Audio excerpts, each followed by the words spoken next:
welcome to night 3 of the Cyber Pipe Showdown. We are whittling down, melting down the competition. We are going to go from 16 tonight to our 8 competitors.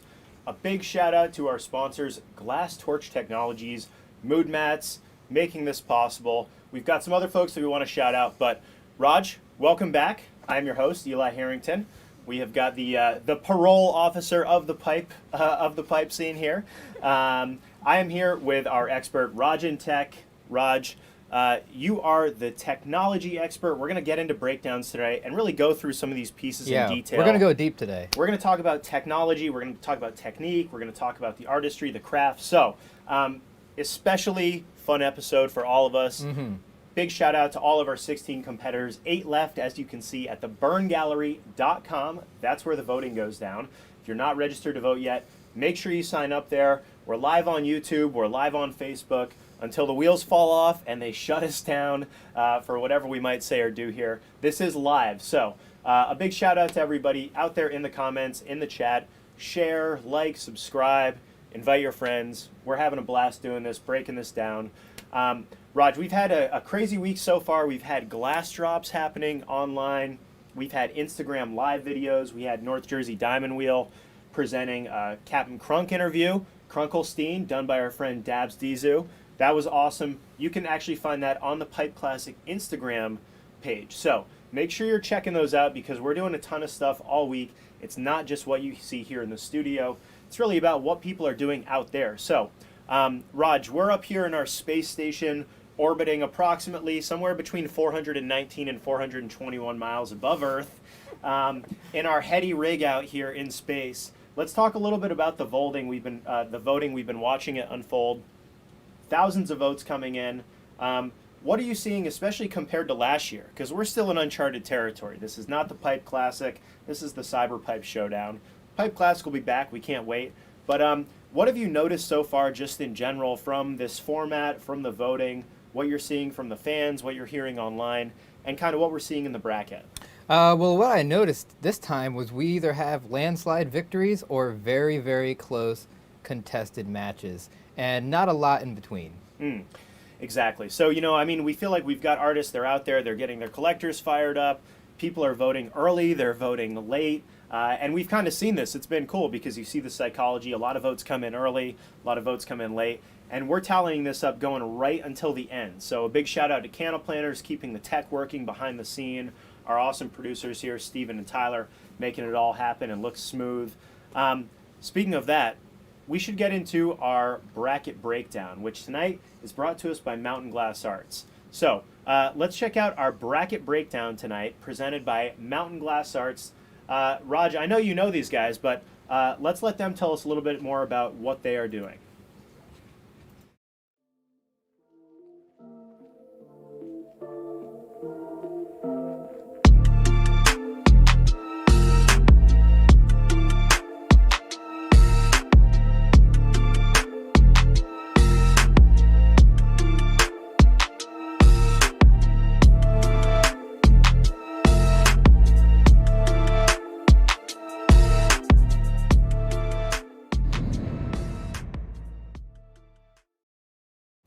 Beautiful. Love to see it. It's Mountain Glass Arts, coast to coast. We know they're down there in North Kakalaki. Amazing facility. I know probably a lot of pipe makers are seeing all that setup and just drooling over all the tech, all the colors. What can you tell us about those folks? Well, they are one of the most reliable suppliers. I think they're the most reliable supplier. They really take a lot of care to pack their glass appropriately, so when it shows up at your shop, it's not broken. You get a case of broken glass, and that can really mess up not only just, the fact that you spend money on it and it's broken and then you have to get more, it messes up your production schedule and it costs you even more money. So I love Mountain Glass for their reliability, their selection, their just top-notch customer service, the fact that they put a lot of love into the community. Love to see it. Well, and this is part of, especially during the Big C, right? That is a big deal, right? That customer service, people who kind of know what they're doing, keeping everybody going even during these crazy times, right? So part of, just to remind folks who are out there just tuning in, who are new to the Cyber Pipe Showdown, Raj, you can find him on Instagram, Rajin_tech. He is our expert. And Rod, you're going to be doing a lot of the lifting tonight. We encourage folks, sound off in the chat, in the comments there. We're going to go through all of these matchups, and this is our Sunset Lake CBD bracket. You'll be seeing a lot more of them all week. But really, you're our tech guy, you're our pipe maker. So we encourage folks, check it out, follow along, pull up that burngallery.com website as you go along with us on the video here. Check these pieces out, watch the videos from the artists, and without further ado, we'll go ahead and start revealing who won each of these matchups. So, starting on the left side of our bracket, we had Hoobs facing off against Jason Howard. Now, two very different pieces here. Raj, what did you notice from these pieces?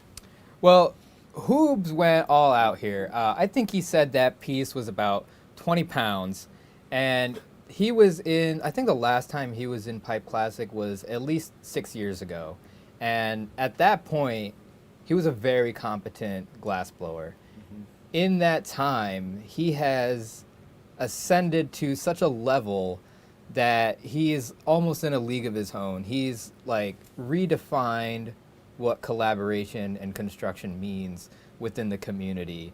The approach he takes, and you know, in a previous episode, we were talking about how the equipment sets an artist up for success. Right. And he customizes a lot of his own equipment to suit his own processes. Can we pull up that first clip of the Hoobs work? So you can see here, he actually cut the bottom of his kiln and put it on a slide out so that he never has to lift that piece up. He can pull it out. He can get all the way around it, work it from so many different angles. And when you're working it this way, you don't have the advantage of using gravity for your benefit. It's always sinking down. So to adjust the way that you're working in order to always anticipate the glass moving in one direction is incredibly difficult. And it's just phenomenal how far he's pushed the technique of networking to the point where it's not even recognizable. Well, I was going to say, I mean, you know, it's like you see a piece like this and you want to see what the function is on it, right? Because it just looks so insane, and it looks like a sculpture here. Yeah. I also appreciate you talk about that pullout, and you see Hoobs working on it here, up here in the space station behind us. You actually say I kind of appreciate it because it's like being on a jack. Yeah. In an actual auto body shop. Yeah, So it's exactly. like really spot on all the way. Yeah, can we pull up that next clip? And so he's using that knife, and in his last Pipe Classic performance, he was using that knife all the time. And what that allowed him to do was basically force the glass to where it needed to go and not wait for the gravity to get it there. And he was able to, throughout his entire build, just shave little seconds off and really get to where he needed to go faster. And he was really using some it in that advanced clip technique, there. Right? Oh, yeah. Being able to work this as it's still, being heated up. Yeah. And in this next clip, we're going to see how well he plans each and every piece so that all the networking connections are hidden. I mean, he's welding right under that seat like a surgeon. It's really phenomenal. Yeah, this is the kind of piece, and we can't wait for people to be back here in person for Pipe Classic. This is where we're so pumped to have video so that we can actually check this out and see the 360, because you do want to look under the hood, and see how this thing works, see the function, see all of those amazing details. But giving us a sense of scale is really helpful. I mean, like you said, I think almost 20 pounds.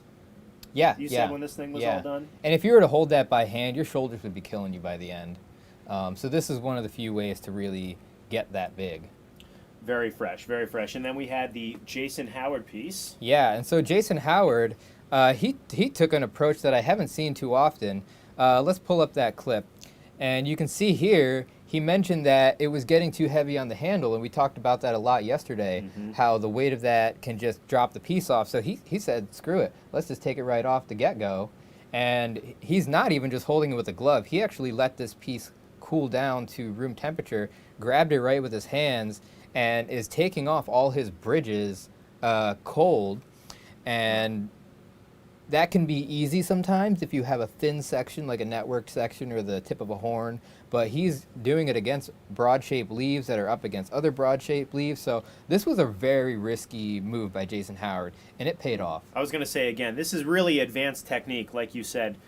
Things that you just can't do your first week, month, probably year Exactly. in a studio. Exactly. Being able to kind of get away with this. But that's a big part of what we talk about with this competition. That artists are making these pieces for this competition. There is a time period. It's not as tight as Pipe Classic or some other, in-person shows where things are super limited. But you still are limited by time on top of your materials, expense, all that other stuff. Mm-hmm. So every second counts, every cut counts. Every melt counts, every spot. So, Yeah. Great breakdown. I mean, two really beautiful, beautiful pieces, and we love being able to spotlight all of these artists. Yeah, let's check out that next clip where he actually finishes off this piece. And so now he has it in the kiln, and you can see how difficult it is for him to get close in there, whereas Hoobs was able to get right up in there because he's not being cooked by all that radiant heat. He actually had to buy this crazy hand torch. It's like 12 inches long. I don't know where he got that. Maybe it was mountain glass. And he was able to just finish off the piece there. And so I know personally I've been to Jason's shop, and this is a new kiln for him. And once again, we were talking about equipment, and every artist has to develop a relationship with their equipment. And this is probably the first time he's really pushing the limits of his equipment and being able to use the doors in such a way that he didn't have to before. These scut kilns are really nice. They are specifically made for glass blowing. And the beautiful part about this kiln is that you have two big doors, but then you have a really nice skinny door in the center. So if you want to reach in there just like this, you can have just a nice opening, keep all that heat in there, and still get in there with a little bit of work. Wow, very well done. And like you said, just on cue. Very cool technology. Again, being able to go inside these studios, see these artists, see these pieces, such an amazing piece, and part of this. So we'll throw the bracket back up here just so folks can see as, again, we move down the left side here. So we had Hoobs faced off against Jason Howard, and as you can see, we had Hoobs taking the win there, moving on to our Elite 8. Our next matchup saw Blossom face off against VT Burrow, and two just amazingly eye-catching pieces here, Raj. Yes, they both went with that green sort of scheme. Let's talk about Seth first. Seth is more of an up-and-comer, and he really reached to new plateaus here that I haven't seen him reach before. Some of the techniques I really wanted to showcase here was his use of trapped fume, and the disc work that he did was very large, and he even mentioned it was the largest disc he's ever blown. And one of the nice things I like that he does is he almost spins and wigwags streaks of fume. And I really like that about his piece. He had a great concept to it. Unfortunately, Blossom's piece was just out of this world, and she took the win home today. Yeah, and can we see, do we have that VT Burrow video too? We'll pop that and the Blossom up just so folks can see what you were talking about. I know we've got some pictures here. So this is what you were talking about with this spun fume work, right? Yes, that gives it that nice space effect. And there's different ways to do fume trap. You can fume a tube and then sleeve it. You can fume the tube and then blow into it. In this case, he went with the blow-in style. And I just really wanted to showcase the flower on Blossom's work and just this incredible sense of artistry. I don't know where she gets it, but when you look at her work, and everyone is really on board with Blossom's glass these days. She's really climbing the ranks in the glass scene. And everybody just, once they see it, they're just like, that is good glass. That is exactly what you want to see. It's super, super clean. I remember the flower piece from last year. Just so eye-catching that you can tell that, she really has developed this style, and this aesthetic where now people start to see these pieces and they say, oh, is that a Blossom piece? Exactly. Or they recognize it. And again, a great aspect of this competition being able to showcase all these folks and their style. So again, follow all these people on Instagram. Check out all this work, even if it's not the competition piece. You might be surprised to find out how close these folks are to you in real life and where you can find your local glass shop or how to support these artists directly. So congratulations to Blossom. Moving on, that's going to be a heavyweight battle there in the Elite 8. Yeah. Next, we had Punty and Nady Love. And again, really conceptual piece here from Nady Love. Beautiful execution with Punty, a name that we know, from Pipe Classic and from just kind of being an OG. What kind of struck you here?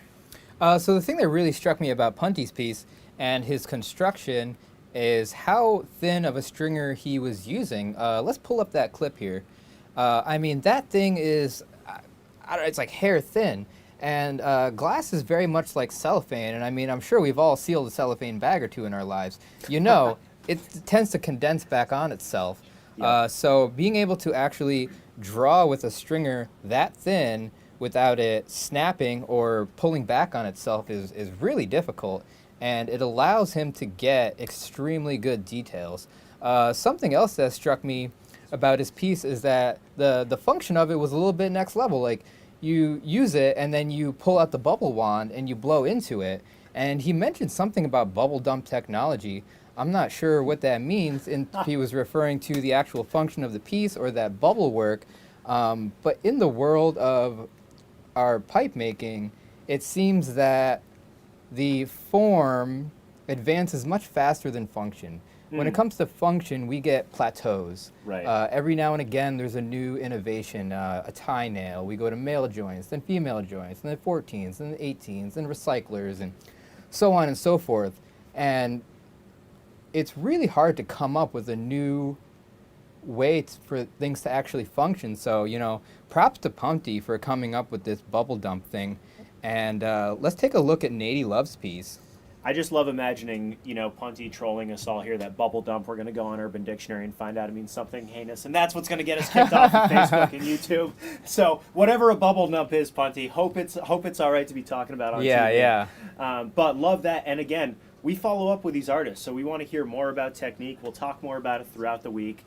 Speaking of technique, again, this piece, just a stunner in the concept. Yeah, and the thing that, Nady is an expert in many fields, but his colorways that he went with here, there's a lot of times the tendency can be to just hit it with a big hammer, more, bigger, how many can we stack? And sometimes what really stands out is an artist's ability to have self-control and reservation and how they execute those techniques. And I think we see that done really well here with his choice of colors, how much work he put into each section. Sometimes he used spirals, sometimes he used wigwags, and every single jar, the proportions are precisely the same. And that takes a level of self-control and discipline that we don't see too often.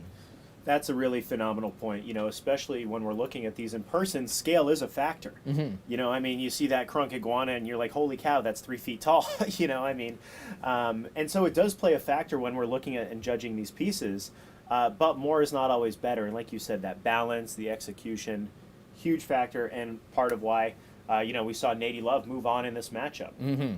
So looking at our next and final matchup on the left side of the bracket, speaking of conceptual, KT Scissor Baby and Hensley Art Glass. This KT Scissor Baby piece was one that we had our eyes on, really early on, and we had a ton of votes in this matchup. KT Scissor Baby edged it out by less than 40 votes. We've had a lot of really close matchups, so shout out to Hensley as well. But Raj, tell us a little more about this piece, because it's one we just keep coming back to every night. Well, the thing I really wanted to showcase about KT Scissor Baby today was her ability to come back from a defeating moment. And can we pull up that clip? And you can see here, she was trying to seal that sculpture to the bottom of her rig, and it got just a little bit too hot, and it started to flop on her. And you know what? She didn't hesitate. Her hands went to exactly the tool she needed. She grabbed it. She recovered. If you get too far into the competition, sometimes you don't have a choice but to just walk away. But here we see she pulled through, and that's a phenomenal performance by the competitor. And amazing job. Part of this is the videography work and the competitors themselves. Having this on tape is something that's amazing, to be able to actually see this highlight, like you said, and see that mastery in action. It also makes you think about the live element when we get back to Pipe Classic and doing this in a gallery full of people, and it's hot and you're crowded and unfamiliar equipment, and all this. But amazing find. and shout out, because we saw a lot of other amazing competitors who were disqualified before it started. Exactly. Because their pieces didn't finish. Something like this happens, you don't catch it in time, and all of a sudden you're one of these gray names here on the bracket breakdown. Yeah. So, shout out to KT Scissor Baby. Great spot and piece of video. Great work by our production team here, especially you, Raj, to get that up here. I know we also want to look at that Hensley piece too. Yeah. Which is just one of these ones that you could stare at for hours. Yeah, this piece is loud, and it is just in charge here. And so here's the thing that struck me about his assembly is, let's pull up that clip of the Hensley assembly. He's just grabbing it by his hand, and as you're progressing as a glass artist, the tendency is to work everything hot, always keep it in the kiln, rely on that kiln. But when you can start to step away from that and work sections of your glass while other sections get ice cold to the point where you can grab them, it actually enables a larger realm of what you can do. And we're going to talk about this a little more with that guitar piece later on. But when you can grab it with your hand, the sense of security when you're making attachment is it's much higher, because you don't have to worry about your handle breaking. You don't have to worry about things snapping. You can really manipulate things to exactly where you need it. And I thought that was a great move by Hensley there.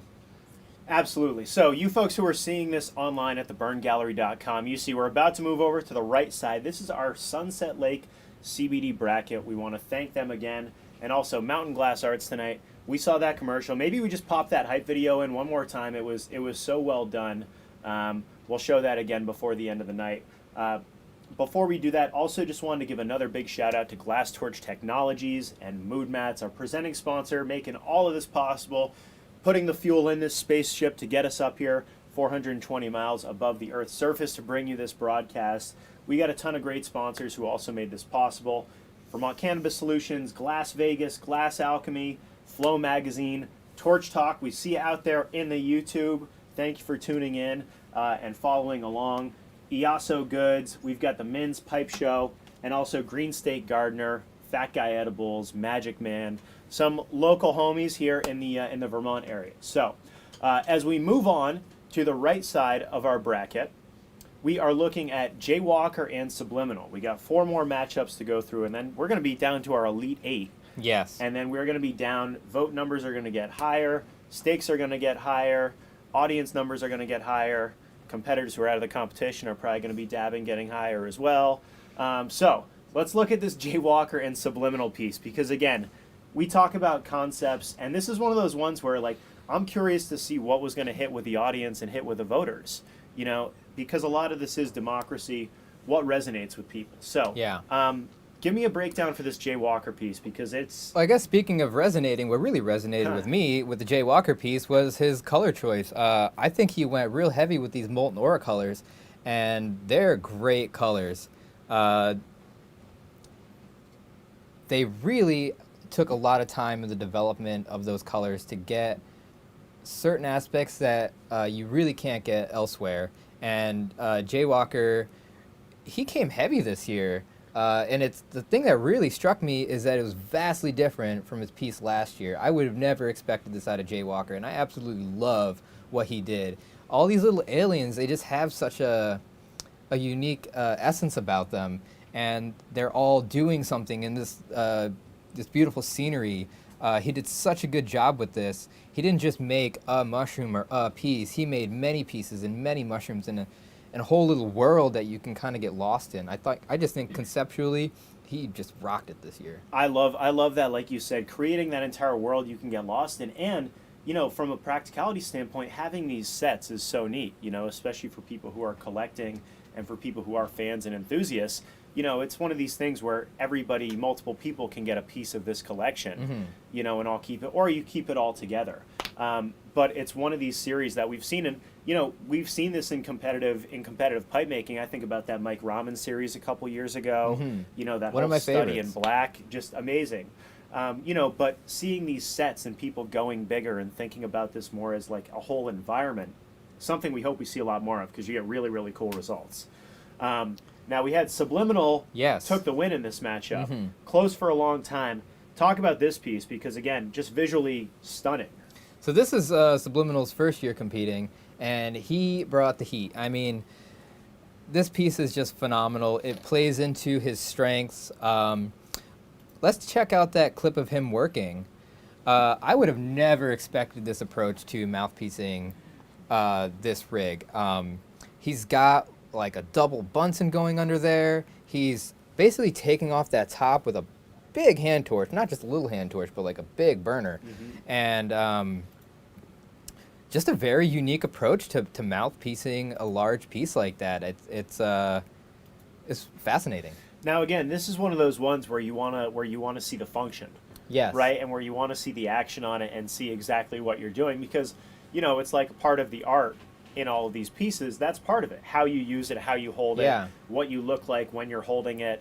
And especially something like firearms inspired piece like that, right? Like, and the thing I really like is typically when people make a gun piece, they always make the muzzle the mouthpiece, which is kind of morbid. Right. He went with the butt of the gun instead, which I thought that was super clever. I'm glad you picked up what I was putting down there, because I was super curious, looking at that, and it's nice, a little more optimistic, take on the firearms piece. So big shout out to Subliminal. Moving on to our next round, gonna be facing off against Duke's Glass, matched up against Frankie Hess. Yeah. And again, we saw very, very different approaches here. There is so much going on with this Duke's Glass piece here on the left. If you want to just take us through a little bit about this, I don't know what we've got for video, but this is one of these ones where you just want to stare at it for hours. Let's pull up that clip. So sometimes you have an artist that can see something in the glass and bring that out. And other times you have an artist who can see something and then bring that into the glass. And that's what we saw this time. He's got his actual shark jaw there sitting next to it, and you can see how accurately he's been able to bring that into the glass. I personally find that very difficult to do, so I had a lot of appreciation for his ability to do that. Yeah, this piece, I mean, we talk about things being sort of layered in there, and again, like you said, that video, just brilliant video work, because this is part of the competition. Yes. How you showcase this art. So having that there as a visual element, show people exactly what it was being worked off of, and then duplicating it so perfectly is beautiful. Then we talk about all the pieces inside of it. Just a gorgeous piece, and again, the photography is beautiful. Now we look over at this Frankie Hess piece. Yeah. And, there's a lot going on here, a lot of colors, a lot of shapes, a lot of swirls. But we also see a sense of scene, which is something we talk about a lot, right? Like, you see action, you see motion. Yeah. There's something going on here. So before we get into that, I want to talk about his actual assembly. Let's pull up his assembly clip. And this thing I really liked is that he has 2 Bunsens going to keep this whole piece hot. And this brings me back to that equipment side of things. So like when you're trying to keep a piece hot, you can either go the electric route with the kiln, or you can go the gas route with Bunsens and flames and all these other sort of things. And it really depends on what you're doing and what suits your needs. And in this case, like, you could never keep half of that hot while you're working the other side and spin it. So he went with this Bunsen technique. Not even a Bunsen, but 1 quad and then a single. He just went all out on that, and I love it. And as far as his piece, the thing I really think he brought in here was heart. And as a competitor, that can be extremely potent. And let's pull up that next clip. And you can see that you can really get a sense of the kind of person he is just in the usage of this piece. Very similar to Nady. They're very calm, sound people. And very similar to Nady, he has that ability to have self-control and reservation. And his use of spirals, his use of symbolism, his use of contrasting colors. Looking at all the detail too, Yeah. and where the artist applies the detail into what pieces. I like what you said. You really are projecting that sort of environment and kind of get that chillness. Yes. And sort of environmental, Yes. sort of harmony. He didn't go on this round, but I think if he stays on the path that he's on and he keeps bringing the heart that he brings, that he could be a Pipe Classic champion one day. Love to hear that. And again, great encouragement for these artists who get to see who's doing other things out there.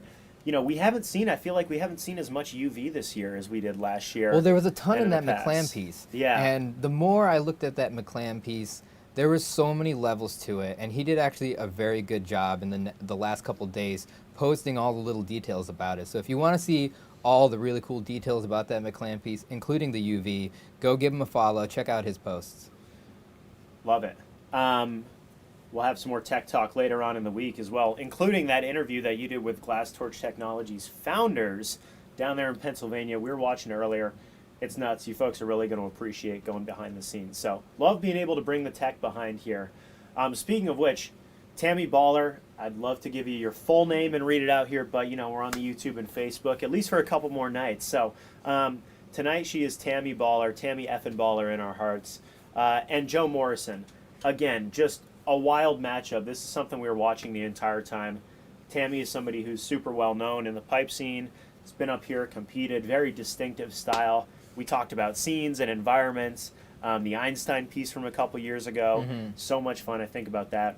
And then Joe Morrison, this guitar piece, absolutely insane. We talk about networking more and more as one of these advanced techniques. So what do you see here on this Tammy Baller piece, and maybe bring us through this scene a little bit? Here's the thing I love about watching Tammy work is that she just shoots from the hip. She has no hesitation about the move she makes, and she just goes for it.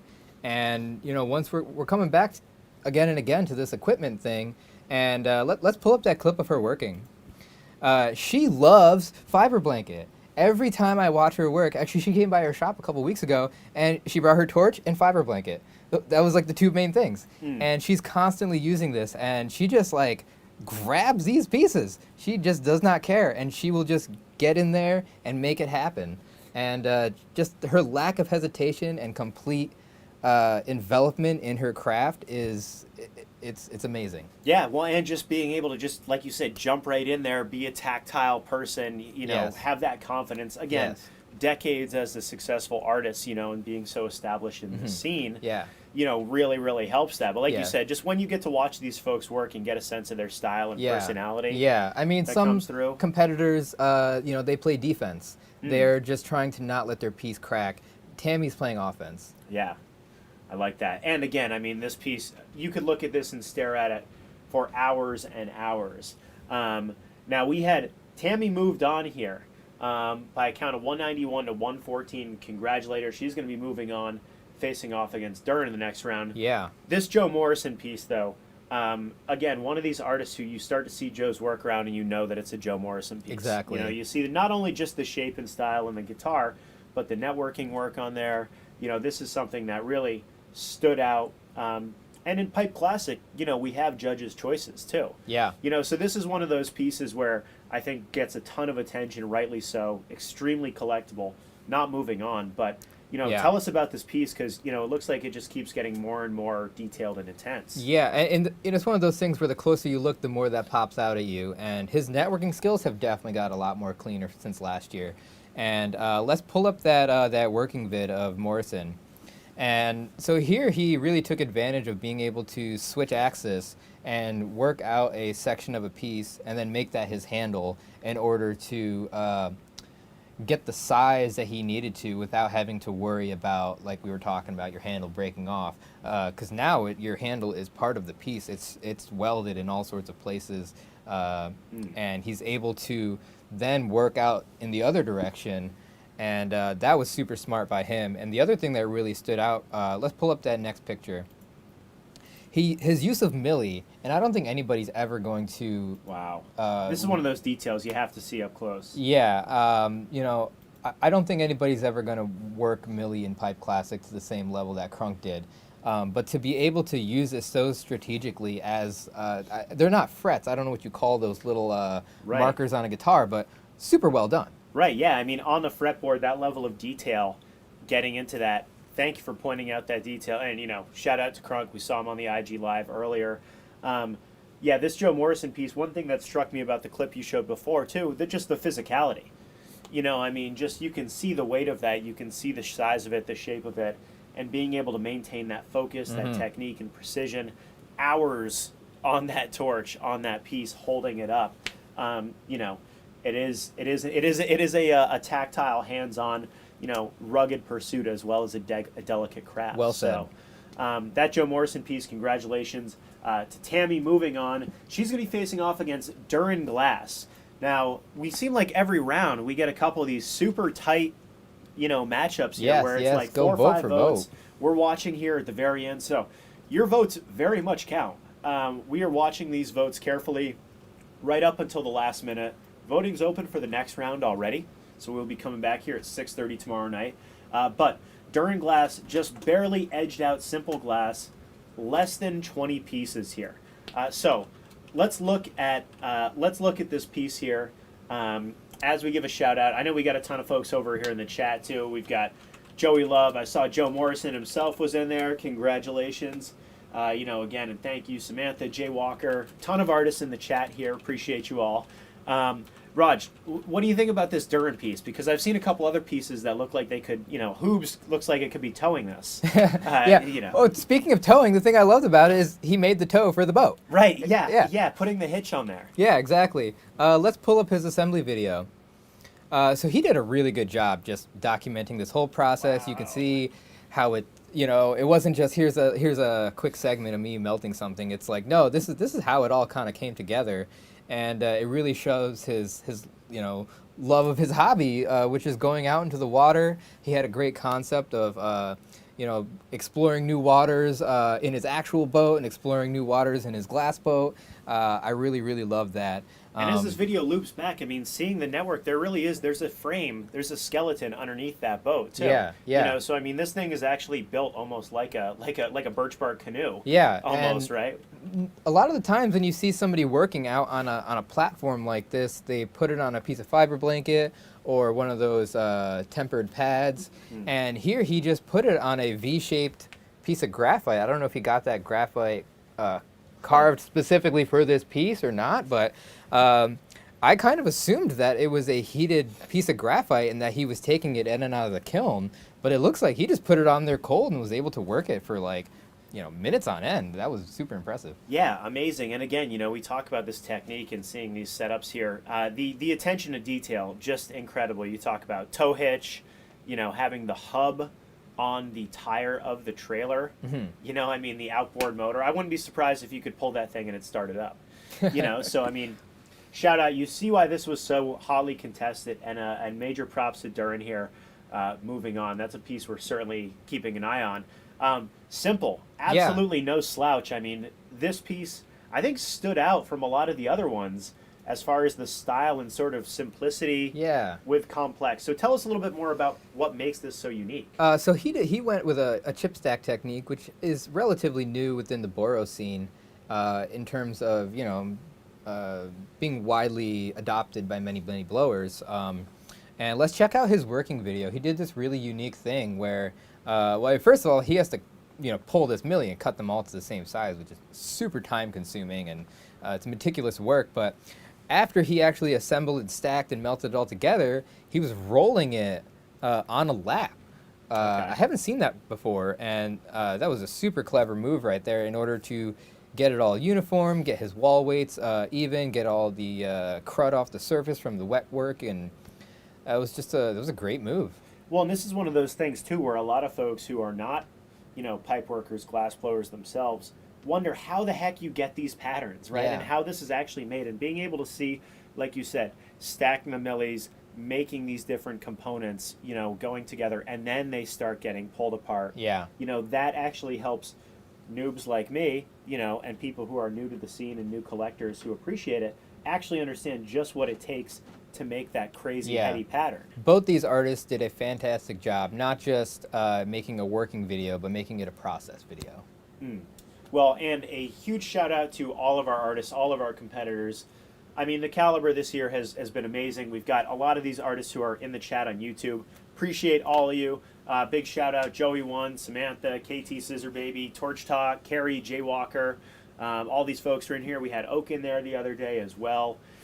So again, appreciate all you folks who are watching. Like, subscribe, share the videos. Let's give a little bit of a preview. We don't want to give too much away for what we have the rest of the week. But I just today spoke to a legend in the game, especially someone who's near and dear to our heart here in Vermont, the one and only Hickory Glass. So we're going to have an extended Hickory interview, talk about process, kind of finding voice, a couple OG lot stories as well that are super cool, and really some good advice to other pipe makers, torch workers about kind of sustainability, finding your voice, and how to level up and keep leveling up. So I'm pumped about the Hickory interview. I know you've got an interview with the Glass Torch Technology folks. When's that dropping? That is dropping on Friday. Beautiful. So that will be dropping on Friday. We also have another Instagram Live tomorrow. That's going to be with Marble Slinger. Marble Slinger, another legend we talk about, folks who are fixtures here in the glass community. That's going to be going down at 5:30. That's presented by Magic Man CBD, our friends over there in Essex, Vermont, bringing us the delicious CBD edibles. So that'll be going live on Instagram tomorrow. We've got more bracket breakdown tomorrow at 6:30. Voting is open right now, and again, the votes are going to count more and more the more that we keep moving on here. But before we sign off, we want to give another big shout out to our Mountain Glass Arts folks. We know we've got that video. We'll post it up again, and really appreciate you making tonight's bracket breakdown live possible. Sunset Lake CBD, you saw them on the actual bracket itself. We'll be checking back in with them throughout the week. And the rest of our sponsors, Vermont Cannabis Solutions, keeping us all out of trouble here. Glass Vegas, Glass Alchemy, the Flow Magazine, Torch Talk, helping to spread the word, keep the stoke high. Fat Guy Edibles, maybe keeping the stoke a little bit lower, helping us get to sleep after a long night on the bracket breakdown. Green State Gardener, the Min's Pipe Show, EASO Goods. Once again, thank you, shout out to all of you folks. We are going to be back here from all of our folks here at the Bern Gallery, the Canna Planners production team. I am your host, Eli Harrington, for my co-host, Raj and Tech, signing off for the night. As always, thank you for tuning in, and may the best pipe win.